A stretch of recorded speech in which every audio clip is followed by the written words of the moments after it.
জিয়াউর রহমান খালেদা জিয়ার ধারায় তারেক রহমানই নেতৃত্ব দেবেন বিএনপিকে। ৪৭তম প্রতিষ্ঠাবার্ষিকীতে জোর বার্তা এবি পার্টির। Breaking news. ৪৪৮ কোটি টাকা আত্মসাতের অভিযোগে সায়েমা ওয়াজেদ পুতুল সহ ৩৫ জনের বিরুদ্ধে মামলার সিদ্ধান্ত, দুদকের বড় পদক্ষেপ।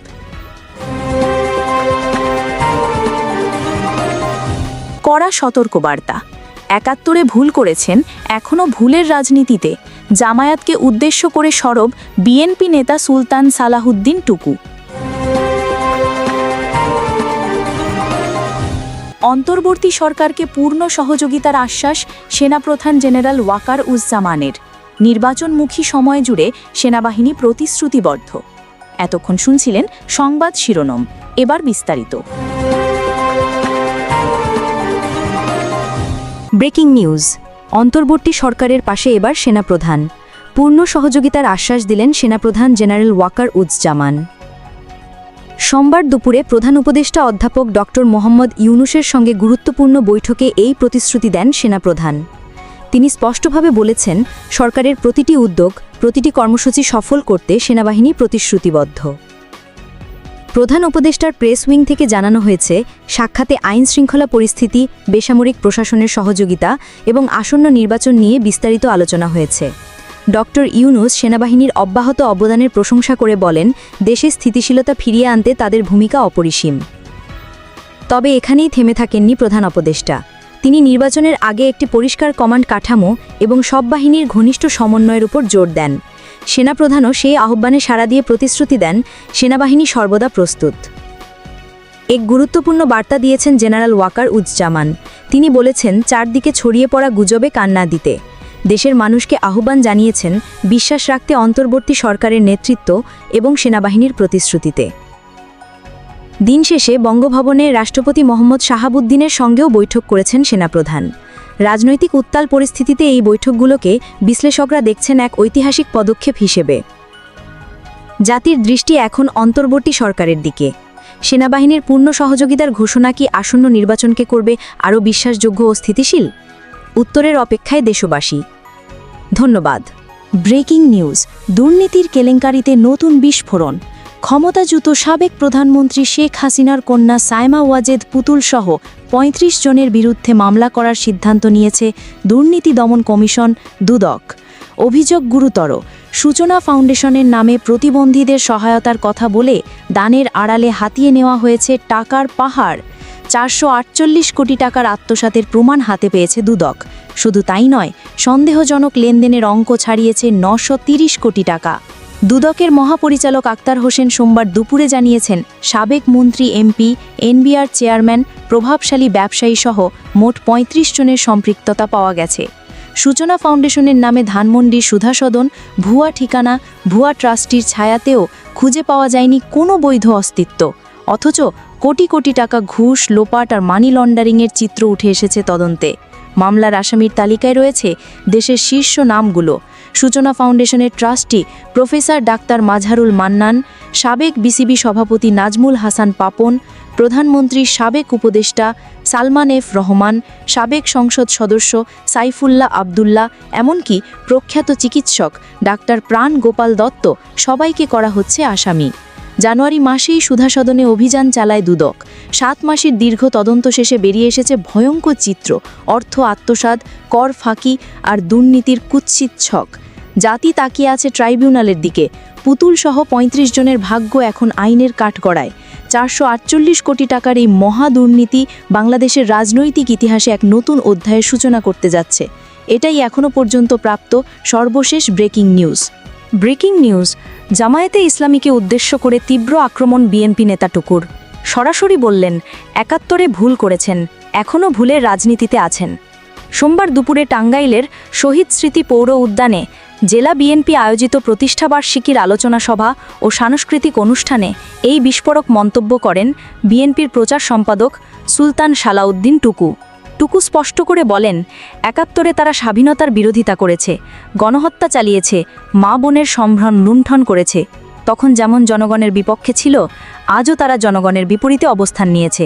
তিনি অভিযোগ করেন, বিভিন্ন কায়দায় দেশকে অস্থিতিশীল করে নির্বাচন বানচালের চেষ্টা করছে তারা। বিএনপি নেতা আরও হুঁশিয়ারি দিয়ে বলেন, আজকে অনেকে বলেন পিআর না হলে নির্বাচন দেবেন না, কিন্তু এদেশের মানুষ ভোট বোঝে, গণতন্ত্র বোঝে, পিআর বোঝে না। উত্তেজিত কণ্ঠে টুকু আরও বলেন, পতিত ফ্যাসিস্ট তাদের দোসররা এখন বিশৃঙ্খলা তৈরি করতে মরিয়া। ফ্যাসিস্ট শেখ হাসিনা পার্শ্ববর্তী দেশে অফিস খুলে এখানকার নির্বাচন বানচালের ষড়যন্ত্র করছে। তিনি দৃপ্ত কণ্ঠে ঘোষণা দেন, আমাদের ঐক্যবদ্ধ থাকতে হবে, সজাগ থাকতে হবে, যেন কোনোভাবেই সেই ষড়যন্ত্র সফল না হয়। অনুষ্ঠানে তিনি মনে করিয়ে দেন বিএনপির ভবিষ্যৎ পরিকল্পনার কথা। বলেন, তারেক রহমান ইতোমধ্যেই রাষ্ট্র মেরামতের জন্য ৩১ দফা সংস্কার প্রস্তাব দিয়েছেন। জনগণের ভোটে বিজয়ী হয়ে বিএনপি সরকার গঠন করলে সেই দফাগুলো বাস্তবায়ন করা হবে। টুকুর করা বার্তা, কেউ যখনই গণতন্ত্রের বাইরে গেছে তখন জনগণ থেকে বিচ্ছিন্ন হয়েছে। সর্বশেষ প্রমাণ আওয়ামী লীগ। তার দৃঢ় ঘোষণা, গণতন্ত্রের প্রশ্নে কোনো ছাড় নয়।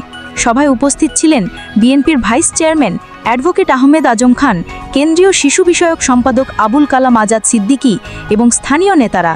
সভা শেষে বর্ণাঢ্য শোভাযাত্রা শহরের রাস্তায় প্রদক্ষিণ করে প্রেস ক্লাবের সামনে গিয়ে শেষ হয়। উত্তল বক্তব্য, হুঁশিয়ারি এবং ভবিষ্যতের রোডম্যাপ। বিএনপির প্রতিষ্ঠাবার্ষিকীর এই দিনে টুকুর মন্তব্যে যেন জমে উঠল টাঙ্গাইলের রাজপথ।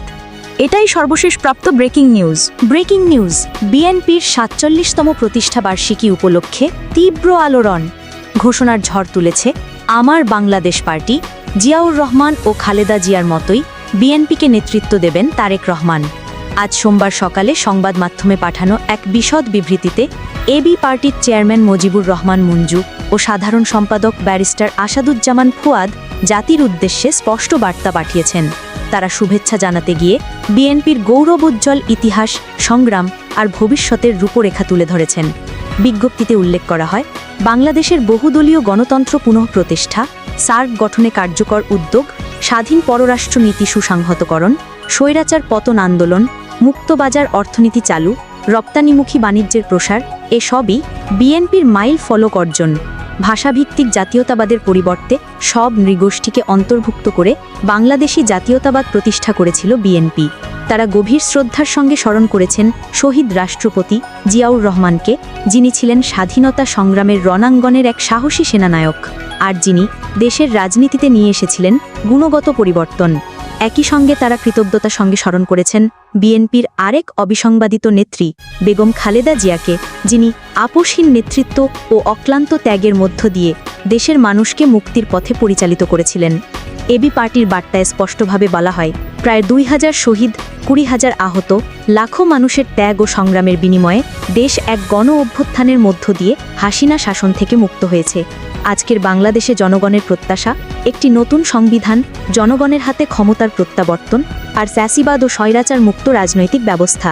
এই বার্তায় আরও উল্লেখ করা হয়, জুলাই সনদ বাস্তবায়ন, জনগণের অধিকার তাদের দোরগোড়ায় পৌঁছে দেওয়া, একটি নতুন রাজনৈতিক সংস্কৃতি প্রতিষ্ঠা, এসব নিয়েই বিএনপির নতুন যাত্রা শুরু হয়েছে।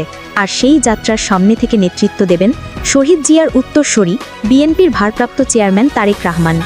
এবি পার্টির নেতারা দৃঢ় কণ্ঠে ঘোষণা দেন, যেভাবে শহীদ রাষ্ট্রপতি জিয়াউর রহমান মানুষের হৃদয় জয় করেছিলেন, যেভাবে বেগম খালেদা জিয়া মানুষের আস্থা অর্জন করেছিলেন, ঠিক সেই পথ ধরে নতুন বাংলাদেশে মানুষের হৃদয় জয় করবেন তারেক রহমান।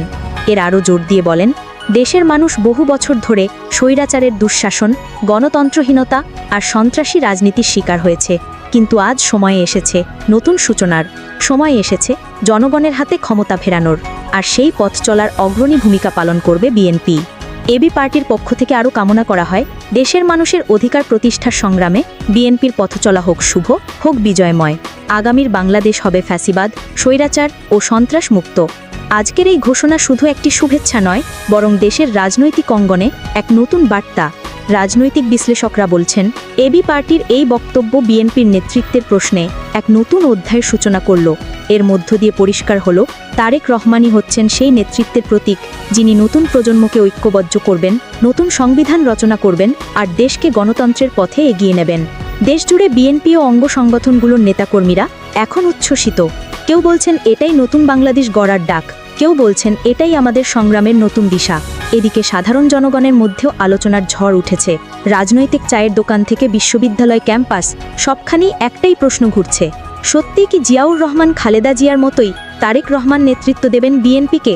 সত্যি কি সে পারবেন ফ্যাসিবাদ মুক্ত বাংলাদেশ গড়তে? তবে একটি জিনিস স্পষ্ট, আজকের এই বার্তা বিএনপির ইতিহাসে নতুন মাত্রা যোগ করেছে। নতুন বাংলাদেশ, নতুন সংবিধান, নতুন নেতৃত্ব, সবকিছুর দিকেই এখন তাকিয়ে দেশ। এটি সর্বশেষ ব্রেকিং নিউজ। আপনাদের জানাচ্ছিলাম বিএনপির ৪৭তম প্রতিষ্ঠা বার্ষিকীতে এবি পার্টির ঐতিহাসিক শুভেচ্ছা এবং ঘোষণা, তারেক রহমানই হবেন বিএনপির আগামী দিনের নেতৃত্বের প্রতীক।